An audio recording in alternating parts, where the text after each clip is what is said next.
acompañan dos residentes de tercer año en Ciudad de México que durante este mes de octubre han estado o estarán en el Centro de Salud de Aroca, y ellas son Sandra Olvera Hernández. Hola. Bienvenida de nuevo. Mucho gusto. No es que me hayan ayudado mucho en el cine, pero bueno, le agradezco que estén aquí. Y Mildred Yamín Chávez. Muchas gracias por la invitación. Muchas gracias a vosotras por venir. Y vamos a hablar con ellas porque vamos a comparar un poco la sanidad española con la sanidad de México. Porque nosotros, por ejemplo, pensamos que tenemos una sanidad estupenda y maravillosa, que lo es, pero tal vez no lo sea tanto. Por ejemplo, en España existe la sanidad privada y la pública. Esta pública es universal. ¿Qué tipo de sanidad existe en vuestro país? Bueno, pues en nuestro país el sistema mexicano de salud comprende dos sectores. Es decir, es un sector mixto, tanto es público como es privado, o bien contributivo y no contributivo. Y pues esto provoca cierta segmentación en los servicios. Tenemos, por ejemplo, un subsistema en donde el sistema de aseguramiento social está compuesto por los servicios a la población que no está asegurada, en donde actualmente la atención está a cargo de IMSS Bienestar, anteriormente llamado Seguro Popular. Y por otra parte está el subsector de seguridad social, cuyos principales actores pues es el Instituto Mexicano del Seguro Social, que probablemente lo hayan escuchado porque es el que tiene mayor afluencia de población. También el Instituto de Seguridad y Servicios Sociales para los Trabajadores del Estado, ISSSTE, que es en donde nosotras nos encontramos en México. Petróleos Mexicanos, que es Pemex, la Secretaría de la Defensa Nacional, SEDENA, y por otra parte también los que trabajan en la Marina, la Secretaría de Marina. Y bueno, a todo ello la Secretaría de Salud es el órgano rector del sistema y es quien pues justamente rige todo lo que es el tema de salud, y principalmente por algunas leyes generales como es la Ley General de Salud y por otra parte la Ley General del Seguro Social.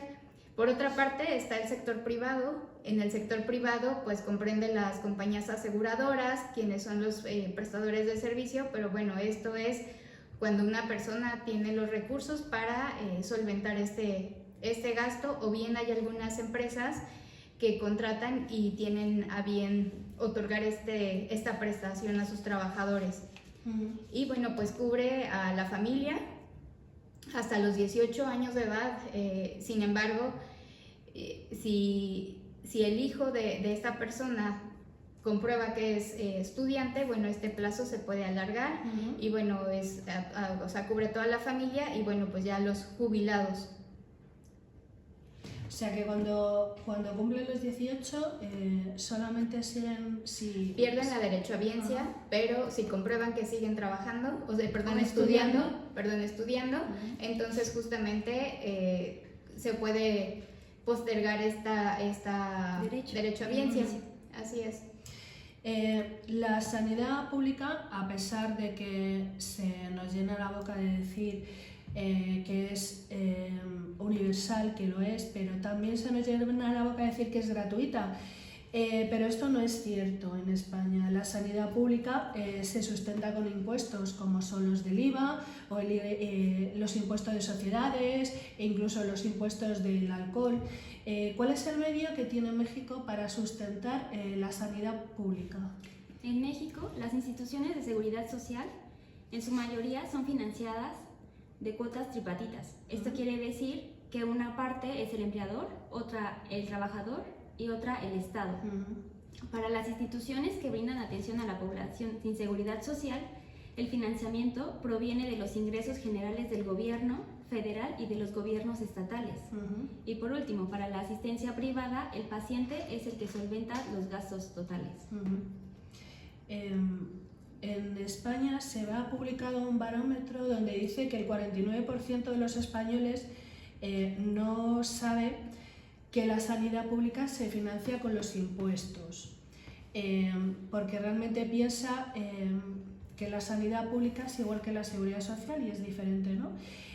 Por ejemplo, los ciudadanos mexicanos son conscientes de dónde sale los medios para mantener la sanidad pública?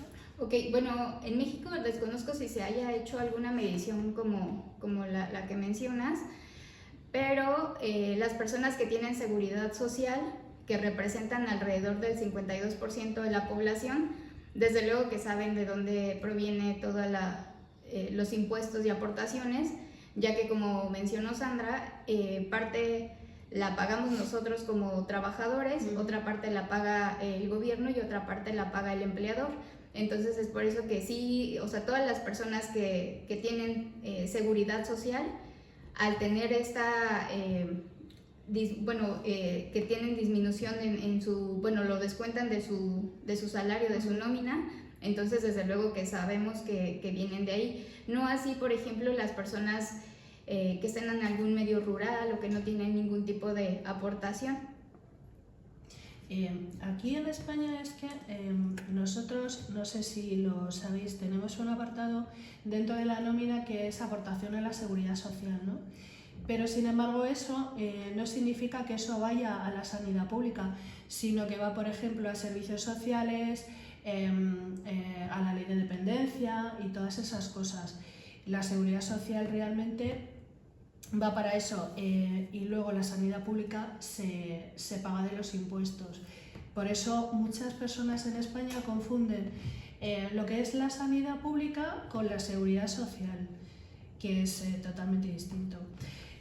Y además las comunidades autónomas aquí en España invierten unas más y otras menos en el servicio de sanidad. ¿En México existen estas diferencias? ¿Diferencias entre seguridad social y seguridad pública? No, por ejemplo, aquí están las comunidades autónomas, ¿no? España se divide en comunidades autónomas. Unas comunidades invierten más porque tienen el poder de decidir, entre comillas, porque luego está el Ministerio de Sanidad, pero pueden invertir más o invertir menos, y aquí hay unas comunidades que invierten más y otras que invierten menos. Imagino que en México, como también estará dividido, ¿no? Es similar, ajá. Sí, las aportaciones a entidades y municipios corresponden a los recursos transferidos a la federación y a conceptos etiquetados para la salud. Esta asignación se hace bajo la normativa de la Ley de Coordinación Fiscal y por fórmulas definidas en dicha ley.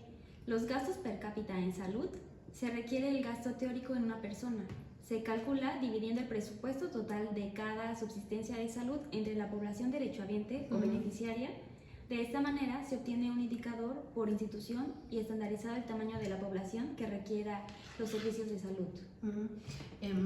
Una pregunta, porque por ejemplo en Estados Unidos cuando uno trabaja la empresa paga una aseguradora, ¿no? Porque por lo visto no hay seguridad, o sea, sanidad pública, no sé, que sea para personas que no tienen recursos. En México te dan a elegir, porque aquí no te dan a elegir, aquí de los impuestos pagas la sanidad pública. En México te dan a elegir sanidad privada o sanidad pública. No, hay algunas empresas que sí tienen como la prestación de otorgar, nosotros le decimos gastos médicos mayores, que justamente es la atención privada, pero no te dan a elegir. Prácticamente todos tienen derecho, o sea, la empresa tiene la obligación de darte seguridad social. Entonces por eso decíamos tripartita. O sea, una parte la va a pagar el trabajador, otra la paga el empleador y otra parte la paga el gobierno. Entonces, pero no te dan a elegir. Solamente ciertas empresas son las que dan este servicio de gastos médicos mayores y principalmente son bancos. Y también algunas empresas tienen su médico del trabajo. O sea, igual hacen la especialidad para médico del trabajo y trabaja el médico en la empresa. Entonces, exacto, si el paciente se siente mal o algo, está laborando o hay un accidente, puede ir con el médico de la empresa y el médico pues lo atiende en el momento. Si sea una cosa más complicada, ya lo mandaría al hospital, pero se atienden cosas básicas en medicina del trabajo. Pues y también en medicina del trabajo pues nos ayuda a ver, o sea, que cómo cargan los pacientes, los trabajadores, el equipo de protección que utiliza. Pues eso casi está mejor en México que aquí. En algunas empresas tienen médico del trabajo, pero no en todas. Aquí yo creo, Helu, yo no conozco ninguna empresa que tenga médico ¿no?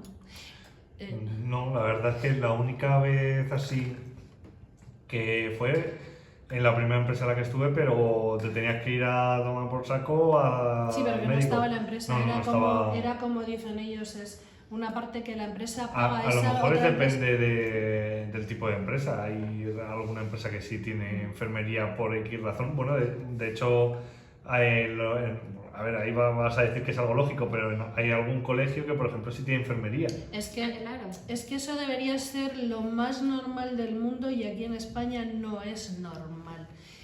Y los niños constantemente se caen, se hacen... Accidentes. Y no hay... Ya no te voy a decir un médico, es que no hay una enfermera, no un enfermero. No lo hay, no tiene por costumbre los colegios tener... Bueno, pero sí Tener tienen eso. seguro los niños, ¿no? O sea, si les accidentan o algo, aquí Sí, en España los llevan sí. A ver, aquí en España si un niño tiene algún problema va directamente, si es de urgencias, al hospital y le atienden por la seguridad social, por la sanidad pública. O sea, no hay problema. Sí es verdad que el AMPA, que es la asociación de padres y madres, cuando tú pagas una cuota va también ahí un seguro, que la verdad es que valdrá para algo. Yo es que gracias a Dios no lo tuvimos que utilizar, entonces, pero sí pagas una especie de seguro. Imagino que será como una especie de mutua, ¿no? Hay mutuas en el trabajo. Pues... al revés. Al revés. Al revés. Al revés. Al revés. Es que están Esa el es. micrófono. No, yo entiendo que no lo estáis viendo, pero es que tengo el micrófono mal colocado y aquí el técnico de sonido me está poniendo las pilas. ¿Qué dices de la mutua? Pues se me han ido las cabras. O sea, las empresas Tú, por tienen un ejemplo, concierto con... Eso es, tú por ejemplo, tú imagínate, te rompes una pierna del trabajo y en vez de ir al hospital te mandan a una mutua. Pues supongo que al seguro que tengan ellos... Pues Por eso imagínate hay que tienen... Contratado. Sí, tienen una empresa concreta Hay en la una que te mutua, vas tú vas allí. allí y después de ahí te pasan a la o sea, sanidad sí. pública. Vale, vale. Así es. Y ahorita que dijiste eso, que si te fracturas una pierna, o sea, bueno, fractura, pero si es amputación de pierna, también allá te dan dinero por cada parte de la extremidad de cuerpo perdido. Se hace un porcentaje y por vida te dan un porcentaje. Como una pensión que lo llamamos. Así es. Aquí como es Compensación. Incapacidad. Ajá, Por una incapacidad, compensación, sí. ajá, y baja. Sí, porque es una incapacidad permanente. Dependiendo de a lo que puedas, por ejemplo, tú imagínate que tú trabajas en la construcción, pues si pierdes una pierna se supone que no vas a poder trabajar en la construcción. Entonces imagino que te dan la incapacidad total, entonces te dan una pensión. Pero te dan un porcentaje dependiendo cada parte. Si resulta que lo que te fastidia son 2 dedos, pues te pueden dar una capacidad pequeña, pero puedes seguir trabajando. Así es. Entonces tú trabajas. Y también depende, porque por ejemplo si es un músico y se lastima, como tú dijiste, los 2 dedos, también ese porcentaje es un poco más alto porque lo ocupa más. Claro. Y lo Sí. cambian de actividad. Claro, muchas veces dicen, bueno, pues si no tocas la guitarra, puedes tocar el saxofón. Así es. No, pero, o sea, por ejemplo, muchas veces, por ejemplo, las secretarias que están mucho tiempo sentadas y empiezan con problemas de tendinitis, bueno, pues muchas veces también es modificada su actividad y ven también el médico del trabajo es que ve la parte ergonómica para que justamente no haya este tipo de lesiones. Nosotros ahora lo que... Aquí, para evitar supuestamente eso, te dan unos cursos de prevención de De riesgos capacitación. laborales, claro, para que tú pues te pongas bien sentado en el trabajo, tengas una distancia en las pantallas, etc., Ergonómico. que nadie cumple. Así es. A ver, de todas maneras, ahora es verdad que con el teletrabajo te pasas 8 horas en tu casa sentado en una silla que a lo mejor no es la silla más apropiada porque es la silla de tu casa y la luz que recibes pues a lo mejor tampoco es la más adecuada, entonces sufre la espalda, sufre la vista. También te tengo que decir, en las oficinas tampoco la luz es adecuada, ¿eh? Que yo estaba en oficina y me daba todo las 8 horas el foquito de reflejo, LED sí. con todos los reflejos de las pantallas y ni una ventana. Sí, también es Entonces, verdad. En por lo muchos menos sitios- estás en casa y te da a lo mejor la luz del sol. Sí, también es verdad. Todo depende. todo Claro, depende. claro. Bueno, pero estar en casa no te trasladas a tu trabajo. No. Es más cómodo. Es más cómodo. Lo que pasa es que hasta qué punto dices, sí, que yo imagino que si tú estás trabajando en tu casa, te levantas, vas al baño, te tropiezas, te caes, es un accidente laboral, ¿no? Porque estás dentro de las horas de trabajo. Así es. Aunque Debería estés- serlo. Creo, Y estás en tu área de trabajo. Claro, aunque estés en tu y en la casa. hora laboral. Claro. Pero no. Digo yo. A ver, debería ser, si no, pues siempre puedes decir, iba de camino a la oficina porque había quedado con varios del trabajo en la oficina y pues mira lo que me ha pasado. De traslado. Claro. Que por cierto, ahora de lo que nos quejamos mucho, por ejemplo aquí en Madrid, bueno, yo sé que en otras comunidades autónomas también, es que consideramos que pagamos impuestos para que todo lo público funcione, ¿no? Pero sí que es verdad que pagamos muchos impuestos, o yo considero, y muchos españoles consideramos que pagamos muchos impuestos, y sin embargo se invierte poco en sanidad aquí, por ejemplo. Antes se invertía más, ahora cada vez se invierte menos, porque por ejemplo, sobre todo en las zonas rurales, de campo, de pueblos, para que te atienda un médico te tienes que ir 8 pueblos más para allá. Y aquí en Madrid, tú llamas al médico de atención primaria y a lo mejor, yo qué sé, te duele un ojo, pides cita y te da para 12 días. Entonces, si te duele mucho, te tienes que ir al centro de salud de urgencias. 12. A mí me salió un orzuelo y me dieron No, pero para eso- final de año. Pero eso fue para el hospital. Y se te quitó solo, ¿no? Sí. Pues, ya claro, era eso, se me caía el ojo. Es que es verdad que le dieron para sajarle un orzuelo, le dieron un año.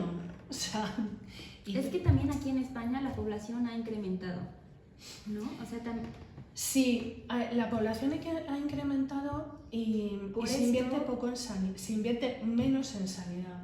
Cuando la población aumenta tienes que invertir más en Claro, así sanidad es. y se Se invierte supone que- menos.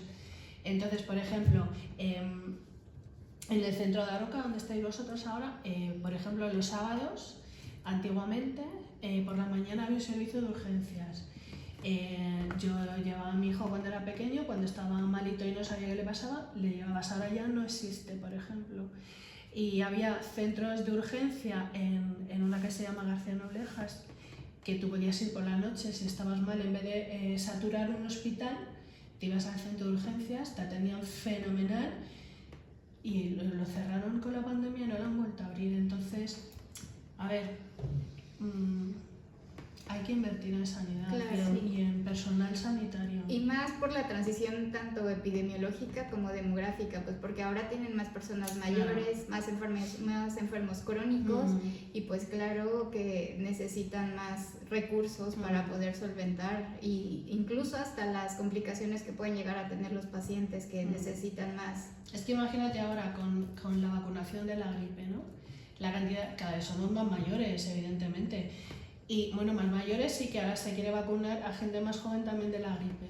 Sí. Pues sí, yo no sé, pero imagino que estará saturado para las vacunas de la gripe, porque Pues ya somos iniciaron. muchos.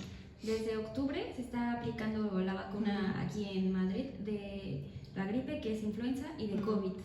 Y aquí lo entramos a la sesión y lo dividieron de acuerdo a grupos etarios. Entonces, primero, y aparte algo interesante, es que aquí aplican vacuna diferente para adultos mayores, tiene otras cepas, y para adolescentes o adultos jóvenes tiene otras cepas diferentes. Ah, no lo sabía, fíjate. Sí, Pensaba para que... los niños. Ajá, Ujú. así es. Sí, Pero es que o sea, fíjate, no soy muy partidaria de vacunar a los niños contra la gripe, no sé por qué. Yo pienso que si, a ver, es mi opinión de inculta en cuestión de sanidad, pero todos nos tenemos que inmunizar de cierta Así manera, ¿no? es. Entonces, si tú te vacunas yo estoy vacunada, pues lo que se vacunaba en mi época, de todo lo que me vacunaba, y es más, de la rubiola me vacuné con 33 años, o sea, fíjate, porque no la había dado a luz y resulta que no estaba inmunizada. Y a mi hijo le vacuné de todo. Sí que es verdad que si la reacción que tuvo con la última vacuna triple vírica si yo llego a saber que tiene esa reacción, pues a lo mejor me hubiera pensado, ¿no? Pero bueno, es cosas que pasan en una entre un millón. Bueno, pero cada cuerpo responde diferente. Claro, pero eso, que son cosas que pasan Sí. una entre un millón. Pero por ejemplo, la gripe, que es algo que yo creo que estamos súper acostumbrados a pasar, siempre y cuando no seas una persona mayor o tengas problemas Comorbilidades. añadidos. Es que sí, justo se cubre a los extremos de la vida, tanto niños como personas mayores, y a los grupos en riesgo, por ejemplo, que tengan asma o que Claro. tengan diabetes, hipertensión. aunque no estén en los grupos que comentamos.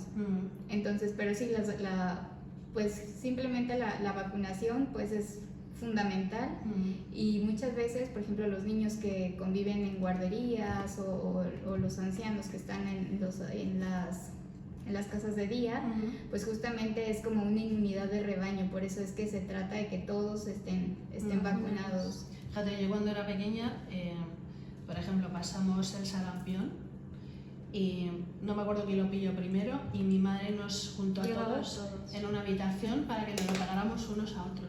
Y lo mismo con las paperas y lo mismo con la varicela, o sea, ahí en plan rebaño. Y ahora, bueno, pues está bien porque te vacunas realmente, a ver, si puedes evitar pasarlo, pues para qué lo vas a pasar, ¿no? Y al final, yo me acuerdo de la varicela en los colegios cuando mi hijo era pequeño, que aquello era... Se contagiaba uno y faltaba al día siguiente toda la clase, o sea, Así era es. tremendo. Sí. Bueno, a ver, aquí hay comunidades autónomas. En México, ¿cómo se divide? ¿Qué divisiones hay territoriales? Ahí van por estados. México está conformado por 32 estados de acuerdo a su geografía, y cada estado tiene su representación por parte de la Secretaría de Salud, que se llaman CESAS, que es la Secretaría Estatal de Servicios Estatales de Salud. Y estos dan pues todos los programas prioritarios, como ya les había mencionado anteriormente. La Secretaría de Salud es la cabeza de sector y es la que va rigiendo como todas las tareas, la planeación estratégica, va viendo qué enfermedades son las que tenemos que controlar mejor, la definición de prioridades, la coordinación tanto intra como intersectorial, porque ya les decía que pues nosotros somos varias instituciones las que trabajamos como parte en la salud.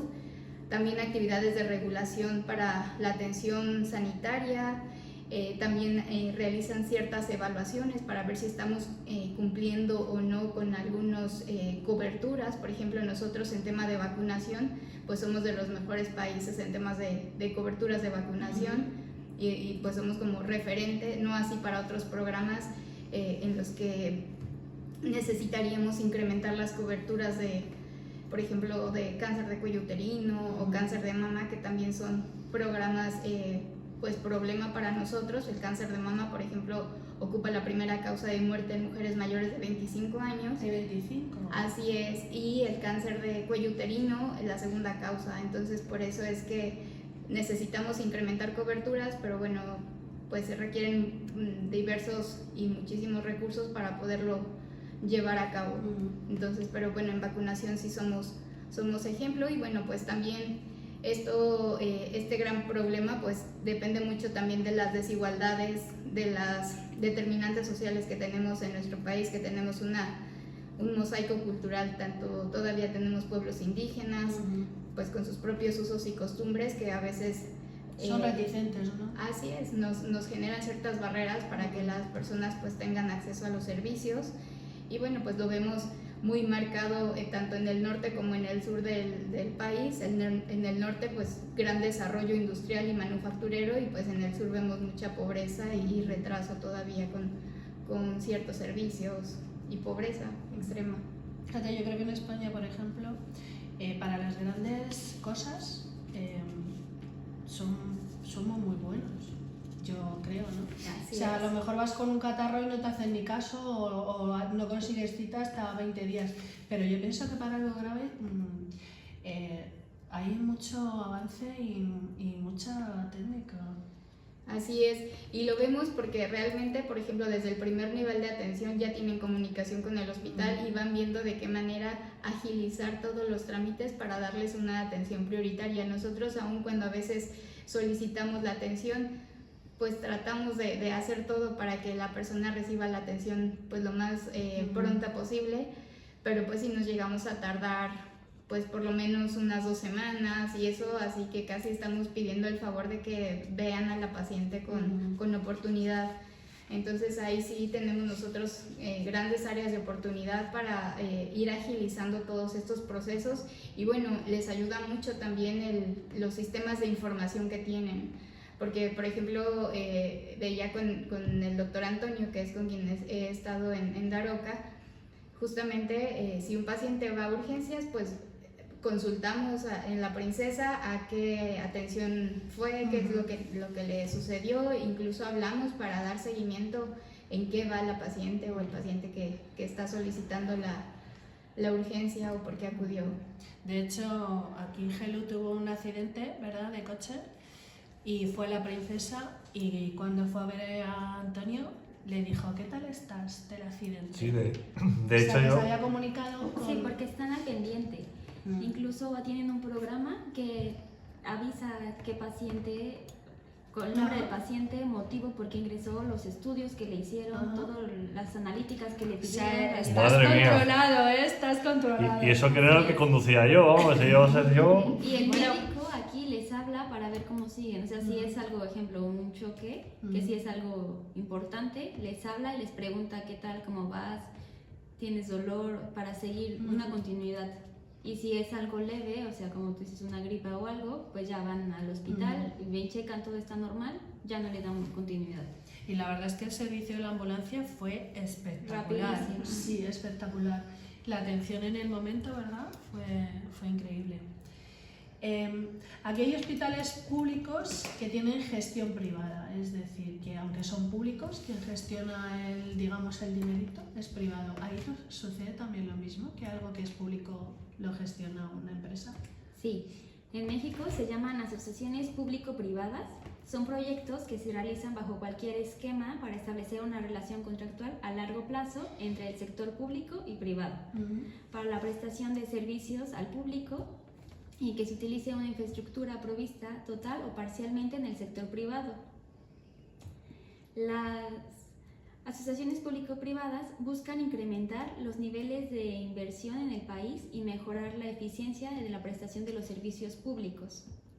El desarrollador privado proporciona parcial o totalmente la infraestructura para prestación de servicios públicos en un horizonte a largo plazo. El sector público paga una contraprestación al privado por dichos servicios. Este esquema se utiliza principalmente para proyectos como hospitales, conservación de carreteras, centros penitenciarios e infraestructura hidráulica. O sea que hay hospitales públicos con gestión privada, pero también hay un concierto con la sanidad pública de hospitales privados, que es decir, que si tú tienes que hacerte una prueba o una operación, la sanidad pública te puede derivar a un hospital privado. Así es, de hecho nosotros lo llamamos como subrogación de servicios.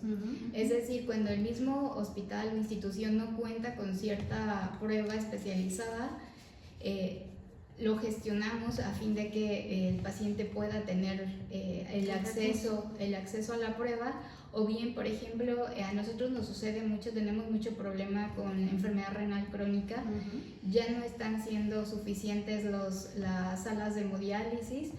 Entonces, aquí, por ejemplo, se gestiona para que la terapia de sustitución renal se realice en algunos hospitales privados.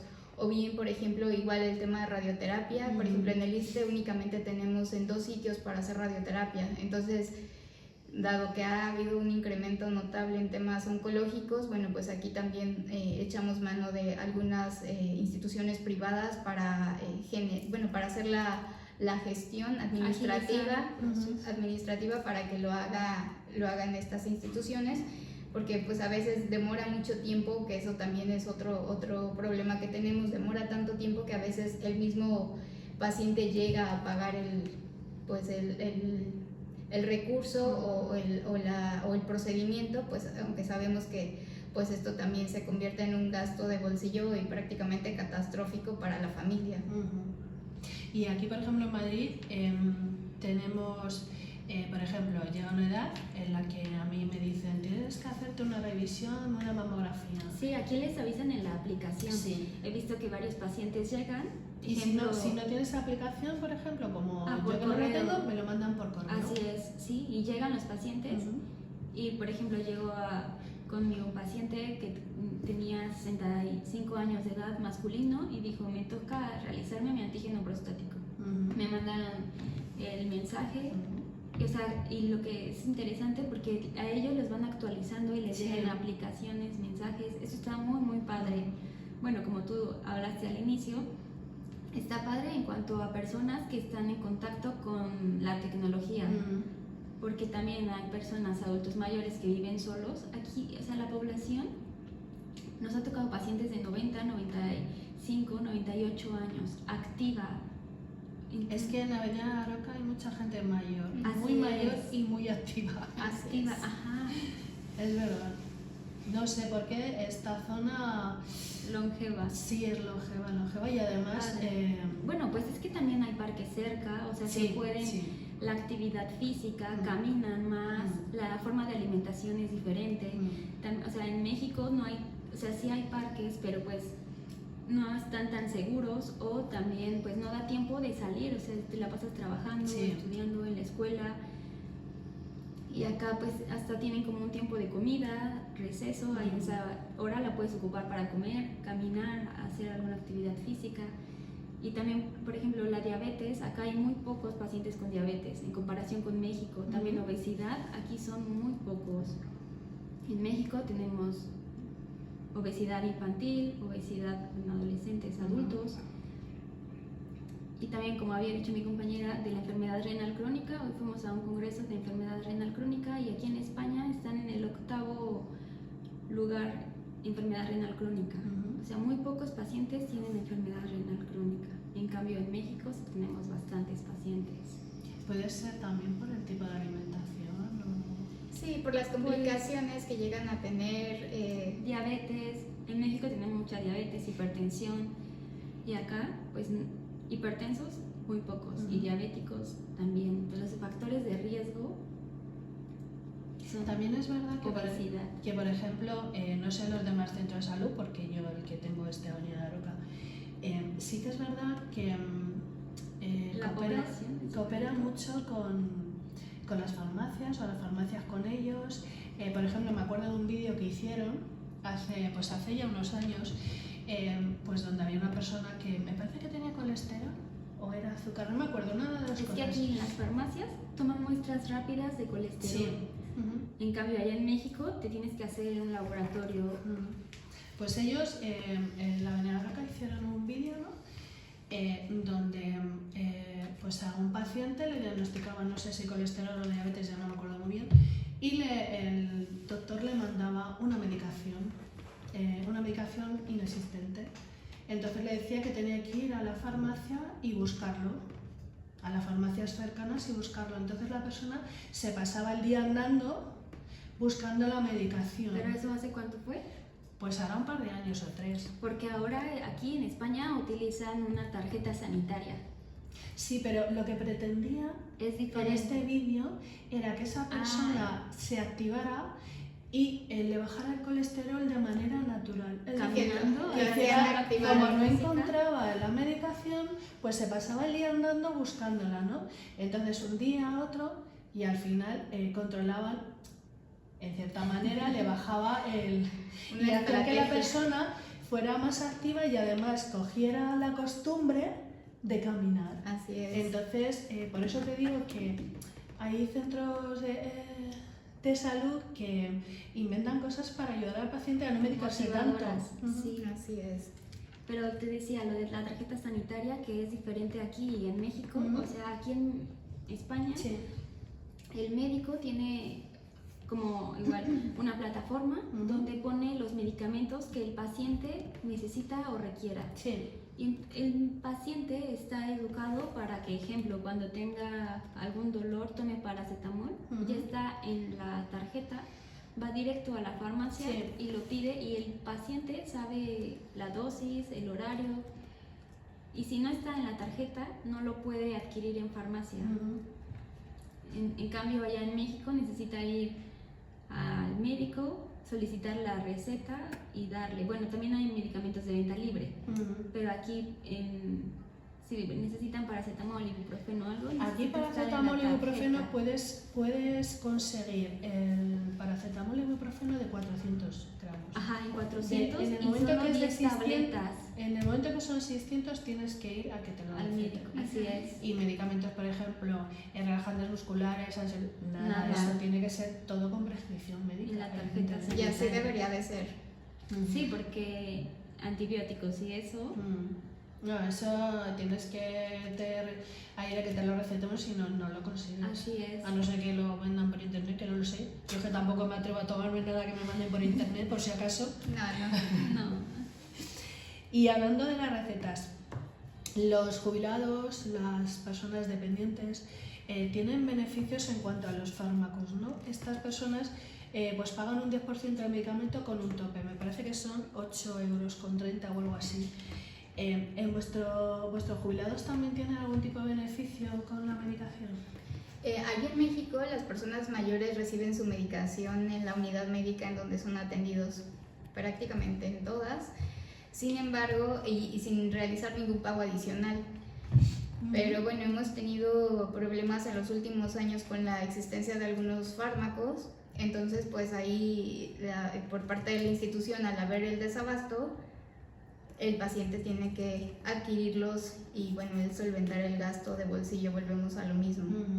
Entonces, y por otra parte, cuando se da una atención privada, pues ahí sí el paciente sí o sí lo paga todo y no hay ningún tipo de apoyo. Así es.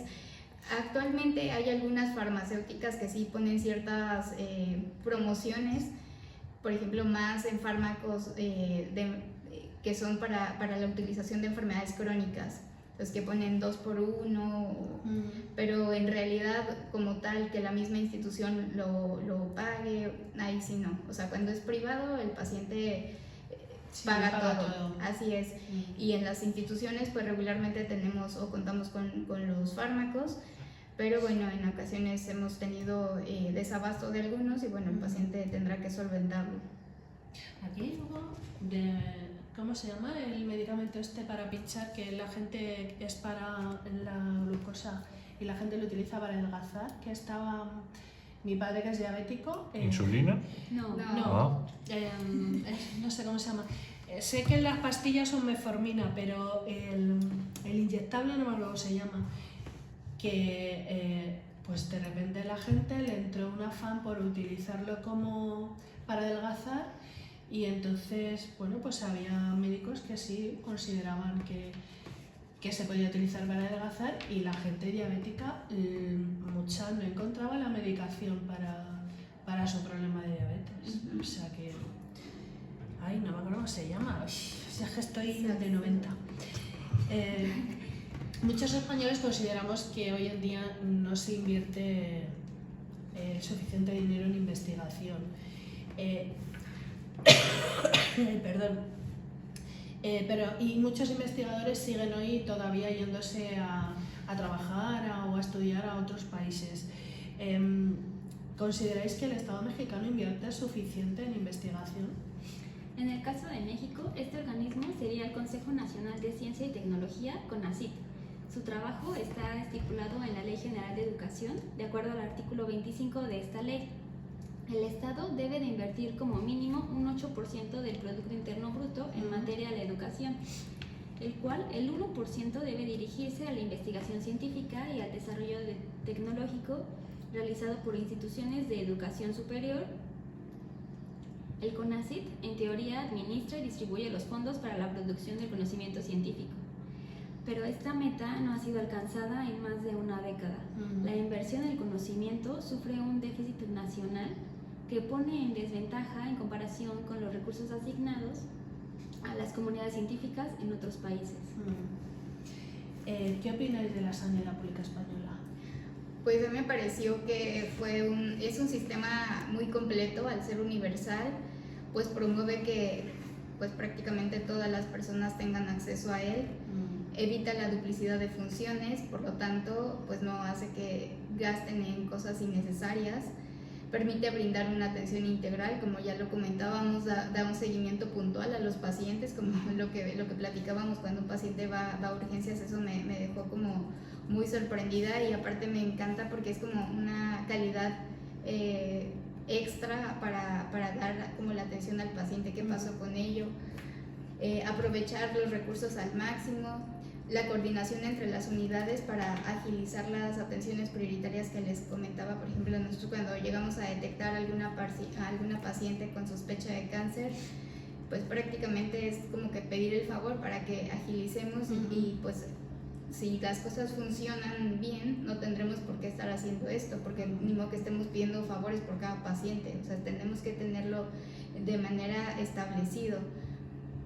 Pues un margen de crecimiento del empleo sanitario. Esto promueve que se ofrezcan servicios de cuidado a enfermos crónicos o ancianos, el que tengan también enfermeras comunitarias, las residencias asistidas, los servicios sociosanitarios. También me gustó mucho que realizan visitas a domicilio, lo cual permite acercar a los servicios a las personas que tengan algún tipo de barrera arquitectónica, y esto que limiten el poder recibir una atención médica. Y bueno, también vi que están trabajando en temas de urbanización. Vi algunos pisos que pues no tienen la forma en que una persona que está en una silla de ruedas pueda bajar de su piso. Así es. Entonces vi que hicieron algunas modificaciones en cuanto a colocar algunos ascensores o bien algunas rampas. Entonces todo ese tema de urbanización también me parece muy importante y lo están trabajando también con el sector. El tema de vacunación, que ya están incorporando vacunas que realmente son muy muy importantes, como es la vacuna contra el virus del papiloma humano en hombres, que bueno, en México todavía no llegamos a ese punto. Bueno, yo creo que en España apenas. Tampoco, ¿eh? Creo que es el segundo año Así que es. lo están implementando, pero bueno. Y les cuesta. No, Así es. A los hombres, adolescentes, yo he visto bastantes que han venido al centro a aplicarse. varones, sí. Sí. Así es. Bueno, entonces no vamos mal. No, realmente no. Y bueno, por ejemplo, nosotros en México se está aplicando la vacuna tetravalente. Aquí ya están con la nonavalente. Sí. Y bueno, en México quien decide tener acceso a esta vacuna, bueno, lo tiene que hacer, por ejemplo, de manera privada, y todavía los costos son elevados. Lo mismo que para la vacuna de herpes zóster. Aquí la aplican ya a todas las personas mayores, y bueno, allá en México pues sí tiene un costo elevado. También el beneficio que comentábamos para las personas mayores con la adquisición de sus medicamentos, la colocación de placas dentales también para las personas mayores de 80 años también fue lo que estuve viendo. Los sistemas de información sumamente completos, el que se tenga comunicación desde el primer nivel hasta el nivel más especializado, y que puedan visualizar todas las analíticas en el mismo sistema, y con ello hacerle más ágil la atención al paciente, hablarle y notificarle si tuviera alguna patología que estemos identificando en la analítica. Bueno, eso también pues nos hace llegar a identificar riesgos para el desarrollo. Por ejemplo, la enfermedad renal crónica tienen ciertas métricas ya donde analizan si el paciente ya tiene riesgo de desarrollarlo. Entonces desde ese momento pues ya estamos con los ojos en el paciente para poderlo llamar y otorgarle una atención oportuna. También lo de la agendación y seguimiento de las citas, tanto vía telefónica, por las aplicaciones. Bueno, es algo que me llevo, y ojalá en algún punto lleguemos a esto en mi país. Y también, por ejemplo, nosotros tenemos en el primer nivel mucho problema con la medicación de ciertos fármacos. Por ejemplo, omeprazol no lo podemos indicar en un primer nivel de atención, algunas insulinas, algunos fármacos especializados en el primer nivel no lo podemos indicar, cuando finalmente tanto la diabetes como la hipertensión son las principales causas de consulta. Entonces, bueno, yo aquí veo que, o sea, prescriben sin más ni más, o sea, y nosotros allá tenemos ciertas barreras para poderlo hacer, aun cuando tenemos los conocimientos y la actualización de... Yo creo que aquí el omeprazol es casi como el paracetamol. Así es, sí, lo he visto. Sí, porque yo me acuerdo, Pues, bueno, que me dio una contractura de estas que es que no podía moverme, me pasó por la noche y es que no podía ni levantarme del sofá, es decir, no podía ir a la cama, no podía ir a ningún lado. Llamamos a urgencias y entonces me pincharon y automáticamente me mandaron omeprazol, es decir, me dijeron omeprazol mañana, pues ala. Y bueno, la verdad es que fue en manos de santo, el pinchazo, digo. Ok. Pues para terminar, ¿qué mejoraríais de la sanidad mexicana? Bueno, invertir en salud para una mejora integral, lo cual debería impactar en aspectos clave como la prevención, mejores condiciones hospitalarias, condiciones laborales justas para el personal de salud, conexión digital, proyectos postergados como el expediente clínico electrónico, generalización de base de datos, detección y atención temprana de las enfermedades, también fortalecer la prevención y el diagnóstico oportuno de enfermedades transmitibles y crónicas. Otro punto, procuración y fortalecimiento de los profesionales de salud, creando o motivándolos con incentivos financieros justos, condiciones laborales adecuadas, apoyo a la educación médica, desarrollo de habilidades a nuevas tecnologías y dispositivos médicos. Fomentar la eficiencia y productividad del sistema de salud. Un sistema de salud eficiente no solo garantiza el acceso oportuno y equitativo a los servicios de atención médica, sino que también optimiza el uso de recursos limitados, reduciendo costos innecesarios y mejorando la calidad de atención brindada a los pacientes. También me gustaría digitalizar el sistema de salud, no solo implementar sistemas y dispositivos de tecnologías, sino a un cambio de cultura y la forma que se presta la atención médica, desde una capacitación del personal médico en tecnología hasta la promoción y aplicaciones de salud en los pacientes. Fomentar a la investigación y el desarrollo de innovación, a establecer fondos de investigación de salud, promover la transferencia de tecnología, tanto en el medio público o privado, y fortalecer la educación en las ciencias de la salud. Y también, por último, me gustaría crear sinergias o alianzas para potenciar la mejoría del sistema de salud. A mí nada más me gustaría sumar, pues prácticamente así como ya para cerrar, pues que México cuente con un sistema universal sin que exista ningún tipo de distinción entre la oferta y la calidad de las prestaciones del servicio, y pues quitar toda esta segmentación que finalmente nos lleva a mayor dispendio de recursos y a veces duplicidad de funciones. Hay personas en México que cuentan con doble o incluso triple derechohabiencia, entonces van al ISSSTE y se hacen una prueba, después van al IMSS y hacen otro tipo de prueba, y prácticamente estamos haciendo o gastando el mismo recurso que se ha ocupado. Y entonces, bueno, esta parte es a mí la que me gustaría pues trabajar y llevarme de todo lo que hemos visto en estos días que hemos estado por acá. Nosotros estamos encantados de que la sanidad sea universal, porque pensamos que todo el mundo debe tener derecho a la sanidad. Sí que es verdad que hay muchos pueblos donde la sanidad les pilla un poco lejos. Así es, pero en México se está implementando también la telemedicina. Claro, entonces el problema es que aquí, bueno, imagino que allí también, muchos no pueblos tienen ni siquiera acceso les a llega. luz, así es, internet, Entonces es complicado. Y nada, y las condiciones laborales de los sanitarios, por favor, un poquito mejor, que hay algunos que están bien, pero hay otros pobrecitos míos que están un poco regulera. Pues Sandra, Mildred, muchas gracias por habernos acompañado. Hemos conocido un poco más de nuestro país, aunque solamente haya sido salud, que es muy importante. Y nada, encantada de haberos conocido, y aquí estamos para cuando queráis visitarnos de nuevo. Gracias por habernos invitado.